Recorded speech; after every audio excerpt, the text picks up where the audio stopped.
TG Plus News edizione di Treviso, buonasera.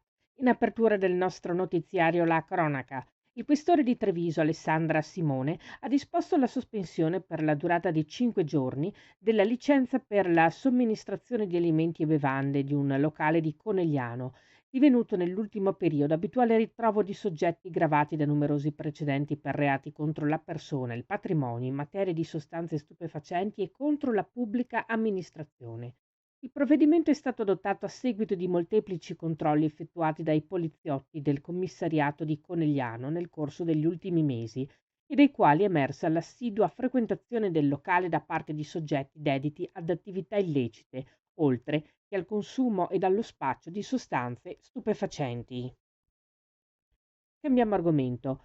Lunedì 21 aprile a Treviso, giorno di Pasquetta, ci sarà la giornata ecologica, appuntamento promosso dalla Regione Veneto nell'ambito delle misure di contenimento delle polveri sottili e della sensibilizzazione all'utilizzo di mezzi alternativi alle auto ed emissioni zero.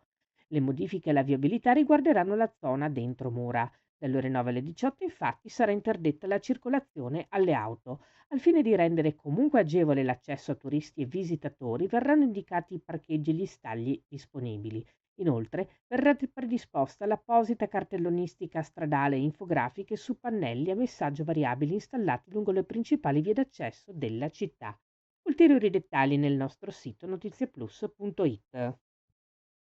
Parliamo di cultura. Il Conservatorio Agostino Steffani è il terzo in Italia per progetti, dimensioni e attività. Rappresenterà gli istituti italiani insieme ad altre 7 accademie di alta formazione dal 27 al 30 maggio a San Diego, in California. Grazie ai progetti, alle attività e agli stanziamenti, lo Steffani è stato selezionato per il comparto AFAM, alta formazione artistica, musicale e coreutica, con altri 8 istituti per rappresentare il modello musicale italiano alla fiera NAFSA a San Diego, California. Castelfranco è risultata terza a livello nazionale dopo la valutazione del curriculum di Damiano Lazzaron, docente referente del progetto Erasmus. I progetti Erasmus KA131 e KA171 realizzati nello storico del Conservatorio sull'internalizzazione dei progetti fuori dall'Erasmus e i consorzi.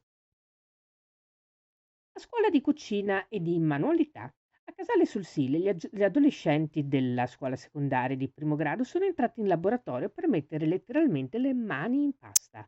E questo è il nome del progetto educativo formativo finanziato dal comune di Casale sul Sile in collaborazione con Confartigianato Marca Trevigiana Formazione SRL e Sconfinamenti, che ha riscosso grande partecipazione tra i ragazzi frequentanti la scuola secondaria di primo grado del comune. In pochi giorni, infatti, ben 40 ragazzi tra gli 11 e i 14 anni si sono iscritti al laboratorio.